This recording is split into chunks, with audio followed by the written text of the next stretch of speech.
I'm M. Everett K., your host, and today I want to talk to you about Lasterday. So there's a little bit of a preface for this.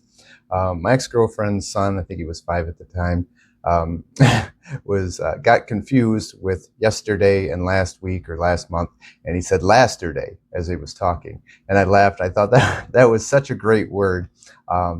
And this was a few years ago, but then it was just maybe a week or so ago that word came back into my mind, and I chuckled at it again. But then I said, okay, what's here? What do I have to look at? Because I really like the word, because it's a place. I've decided I'm going to use this in my own teachings now. So Lasterday. Lasterday is not simply yesterday or last week or last month. Yesterday is factual. Yesterday is a date, an event, a chapter of our lives, a person, a place, a season that existed before now. Lasterday, on the other hand, is something that we create afterward. Lasterday is a private pocket universe where the emotionally significant parts of our past are preserved, protected from finality, and kept easily accessible. It's a romanticized shrine containing the people, possibilities, and previous versions of ourselves we have not fully allowed to become history. The people are still there. The old rooms are still furnished. The possibilities never completely disappear. Previous versions of ourselves continue walking through the familiar hallways, waiting for someone to return, explain, apologize, or understand, or finally become who we hoped they would become, who they said that they wanted to become. So Lasterday is where we keep the past safe. But over time, we may discover that the past is not the only thing being kept there. We're there too. For a long time, I lived with one foot in the present and one foot in Lasterday. I was even longing for Lasterday. That was a title I came up with if I was ever going to write a book about the COVID days. And I was basically anything before now at that time. I would long for that. I longed for how I was. I longed for the world how it was, right? And I think a lot of us felt that way. So that's where it originated. For a long time, I lived with one foot in the present and one foot in Lasterday. I could go to work, complete my responsibilities, laugh, make plans, continue moving through life as normal. But part of my emotional attention remained somewhere behind me, somewhere in my past. Old relationships were still active inside me. Old workplaces were still holding imaginary meetings. Old disappointments continued presenting evidence to a courtroom that had closed years ago. I kept revisiting experiences because some part of me believed that they were not finished. Maybe there was still something I needed to understand. Maybe I had missed an important detail. Maybe another conversation would finally produce the clarity that I was searching for, still searching for. Maybe if I explained the pattern correctly, someone would acknowledge what happened, and I would be repaid for it, or acknowledged for it, or given credit for it. Maybe if I thought about it long enough, I could find an ending that felt more acceptable than the one I had actually received. I was treating completed experiences as unresolved assignments. And that is one of the ways Lasterday becomes part of our everyday darkness, as I went into in a previous video. Everyday darkness is not always dramatic, right? It is not necessarily despair, collapse, or a major crisis.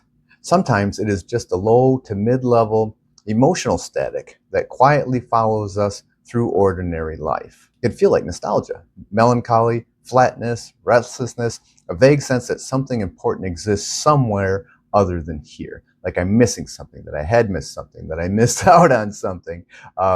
Whatever it is, it's not here right now, and I'm looking for it in Lasterday. You're still functioning, but you're not entirely participating in your current life. You're standing in today while emotionally visiting somewhere else. And I was in that space for a very long time. And because Lasterday is familiar, it may not feel like darkness. It may feel warm, safe, comforting even. It may even feel like love, like the love that you lost or the love that you were still hoping would be reciprocated to you, right? But warm darkness is still darkness when it prevents us from seeing what is available right now in our life today, in the present. Lasterday does not preserve the past accurately. It preserves it emotionally. It becomes a romanticized shrine, as I said. A shrine does not display everything, right? It selects, it highlights, it places certain memories under a soft, beautiful light while leaving others in storage. You know, the bad parts of Lasterday, the stuff that we try to avoid, the stuff that we forgave and forgot. But the shrine may also preserve the laughter, but it also mutes the loneliness that is hidden underneath it. It remembers the connection while minimizing the confusion of the time that may represent. It holds on to the potential while quietly removing what was repeatedly presented. It remembers who we hoped someone would become more vividly than who they actually demonstrated themselves to be day after day. Lasterday remembers the meaningful moments at a workplace while turning down the volume on the years of frustration and anxiety that workplace produced. It remembers the dream while editing out the self-abandonment required to keep it alive. This does not mean the good memories were false. They may have been completely real, but they may not have been the whole truth. Lasterday is an emotionally curated exhibit, and when we compare the unedited present to an idealized museum display, today may appear dull and lifeless and lacking. I've come to believe that every meaningful experience offers us something. It may be a lesson, it may be a mirror to ourselves, it may be a boundary marker, or a path opening or closing for us. Some experiences reveal what we value. Some show us where we abandon ourselves. Some expose a pattern we could not previously see. Some teach us what love feels like, or what you thought was love, what that felt like. Some paths expand. Others repeatedly narrow until reality is clearly saying, this is as far as this goes. But attachment forms when the experience has already presented its answer, and we continue treating it as an open question. The relationship ended, but we continue searching for the conversation that would make it end differently, more amicably.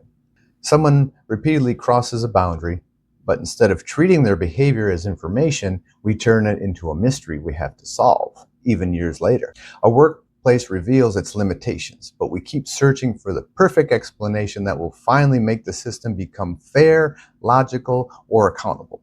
A path closes, but we remain outside the gate to the path, entering different combinations into a lock that no longer belongs to us. We think we are seeking clarity, but sometimes we are negotiating with what has already been revealed to us. That was one of my strongest attachments to Lasterday. I believed unresolved feelings meant there must be an unresolved external action. If I was still hurt, maybe I needed another conversation. If I was still angry, maybe I needed acknowledgement. If I was still confused, maybe I needed more information. If the memory remained emotionally active, perhaps the experience itself was still unfinished, and something inside me needed that completion. But an experience can be complete even when our integration of it is not. That distinction changed everything for me. It's all about orientation and integration. We may still need to grieve over a situation. We may need to regulate our nervous system. Most of us do on a daily basis. We just don't know how. We may need to forgive ourselves for what we accepted, ignored, or did not yet understand. And that was a big one for me as well. We may need to rebuild trust in our own discernment. But none of that necessarily requires us to return to the completed evidence. The remaining work is inside us, not back there in Lasterday. This is where my identity shift began changing my relationship with Lasterday. The previous version of me often returned to the past looking for a correction. He wanted fairness, acknowledgement, explanation.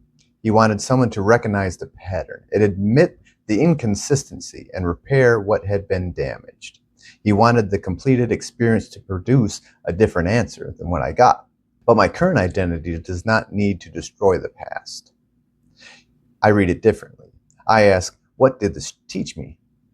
What did this reveal to me about myself? What boundaries became visible that I needed? What path opened or what path closed during this experience? What do I know now because I lived through this? That is the difference between longing for Lasterday and learning from Lasterday. For many years, I just longed for Lasterday, and I didn't really analyze it why. And another concept I came up with, sometimes you don't miss them, the people who were in your past, the people who remain in Lasterday, but you miss then. You miss the time period. You miss your life then. You miss who you were then. You miss how you felt then, how you were received then, how you were treated then, or the possibilities that were open to you then. So longing asks, how can I return and finally make it right? Learning asks, what did I bring back with me that I can now integrate and move forward with? Longing keeps the experience alive.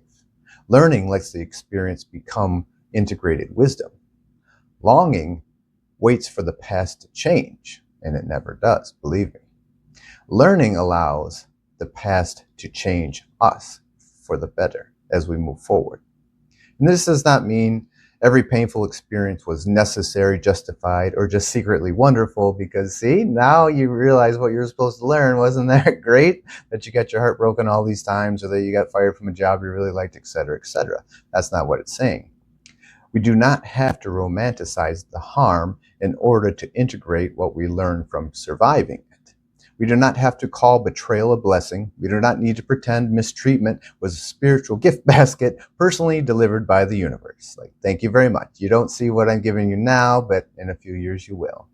That's not what we're saying here. The lesson is not that the experience was good. The lesson is that it no longer has to remain useless or remain harmful or remain hurtful to us. It doesn't have to be an anchor to the past as we're looking for better closure or a different outcome than what we got. You have to learn from what you got and move forward with that. Sometimes it's just, that was a really bad decision. I won't make that again. And that's still learning, and that's still integration. But the old experience no longer exists as a room we repeatedly visit. It becomes part of the foundation beneath that new house. It's emptying those rocks out of that place, emptying Lasterday's bucket so you can receive new because of what it taught you, because of what you wanted. And then your longing for then now becomes an excitement for the future. Of course, the present looks ordinary, right? The present has laundry, bills, traffic, body aches, a cat destroying furniture with murder paws while ignoring the perfectly good scratching posts I purchased specifically for that purpose. Anyway, the present happens in real time. It has not been edited yet, right? We just have to respond and hopefully not react to it. But Lasterday has lighting. It has music. It has selective memory, and an entire emotional production department working overtime to preserve Lasterday as something you wish you could live in again, full time, and make that what used to be your reality, a romanticized version of that reality. So we keep the shrine illuminated and then wonder why our current life feels dim in comparison. But today may not be empty. It may not be dim. Today may simply be standing outside the room that we placed all the light. The evidence that we learned is not how accurately we can retell the story. It is how differently we live now because we integrated, and therefore our behavior is different. I know for myself personally, going through these things, all the things that I've learned for past relationships, work situations, you have to be true to yourself and know your boundaries and stick to them. And you can tell people about them and set these boundaries in a healthy way. And if they respect you, they will respect them. They will respect you as a person, what you bring to the table, etc. If they don't, then that's probably someone you don't want to be around, because they're just going to diminish you and your life, and then that's just going to add to your everyday darkness. So, do we recognize the pattern sooner now? Do we believe what is being presented? And that's kind of a tough one. Do we now believe what that closed experience taught us? Do we believe the ending is true? What can we learn from that ending, even if it was that was a wrong turn, I shouldn't have done that, now I know how to get out of it or not get into it. So that's what we learned. And then do we stop converting clear behavior into an unsolved mystery, right? When someone cheats on you and lies to you, and you keep looking the other way or believing the lies because you want to, because you hope, well, it was just a mistake, blah, blah, blah. We make excuses, believe their excuses. It's better or easier for me to just stay in this than it is to start over again. Familiarity sometimes equals safety in our mind, even though it's not. Those types of things. Can we grieve a closed path without repeatedly trying to open it? And that was part of mine too.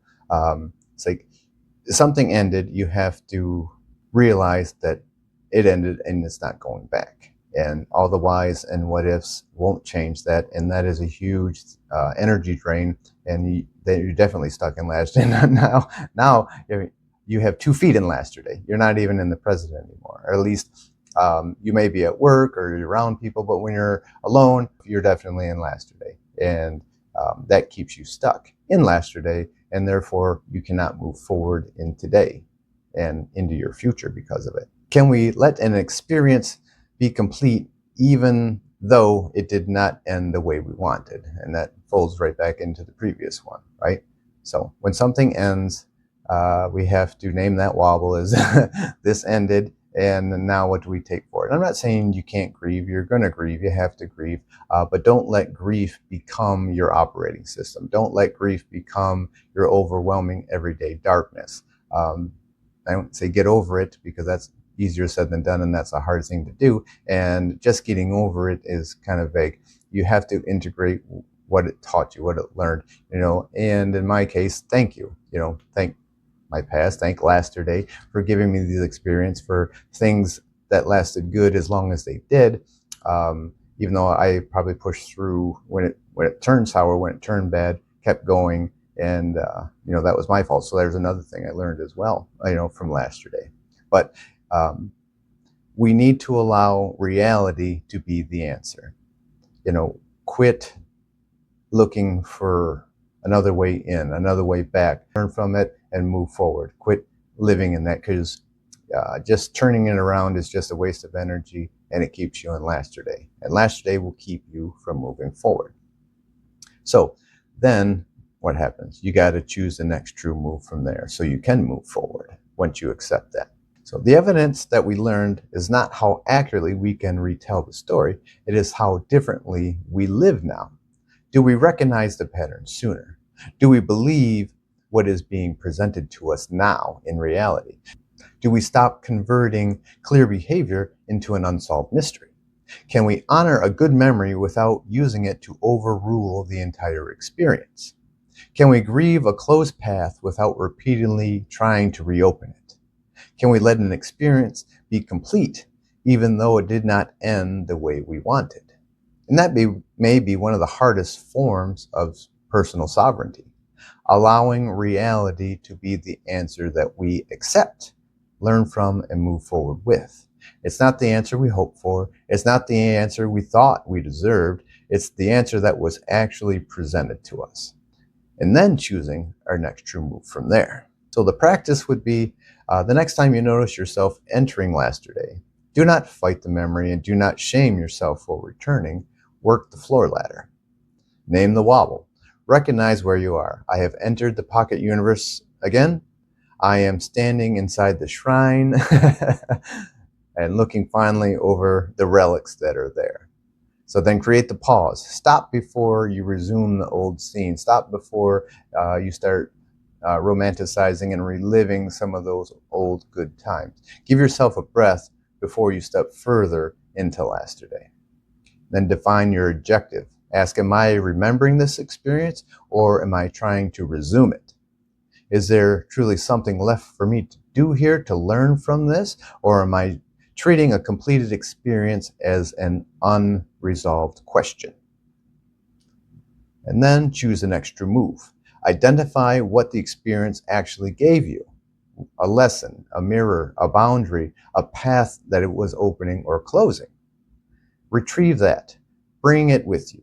Return to now. And then, of course, release what's expendable. You do not have to destroy Lasterday. You do not have to condemn the people who live in its memories. You do not have to hate the version of yourself who once needed that place for coping, but you can stop using it as a temporary residence. So take the lesson and leave the furniture behind. Because the present deserves more than whatever attention remains after the past has taken its portion on a daily basis. The present deserves your participation. And that is a line for couples or for relationships. The present deserves your participation. So if you or someone in your relationship is not participating on a daily basis in your relationship, that is the line I would use to help bring them back to the present. It's like this relationship, this present moment deserves and requires your participation in it. Please and thank you. But Lasterday may always exist somewhere inside you, but it no longer needs to control the lighting. It no longer needs to control your emotional state. What was truly valuable does not vanish when you release the experience itself. It becomes part of you. The wisdom stays, the discernment stays, the capacity stays, the love you were able to give stays. What leaves is the obligation to keep the old world running on your emotional energy. And perhaps that is the real light switch inside this particular everyday darkness. Not forgetting, not erasing, not pretending it did not matter. Learning, integrating, and recognizing that you no longer have to keep the entire past alive in order to carry its meaning forward. You are not abandoning Lasterday. You are graduating from it. That's how you go from longing for Lasterday to learning from Lasterday. I'm M. Everett K. Thank you for joining me today. I hope this helped you. If you'd like more, check out my other videos on this channel, or please visit phoenix-oracle.com if you're looking for more personalized, deeper integration work. If you are going through an identity shift or a collapse of some sort and you want some more information, leave comments if you want, and I will get back to you and answer what I can. Thank you very much, and I hope you have a great day.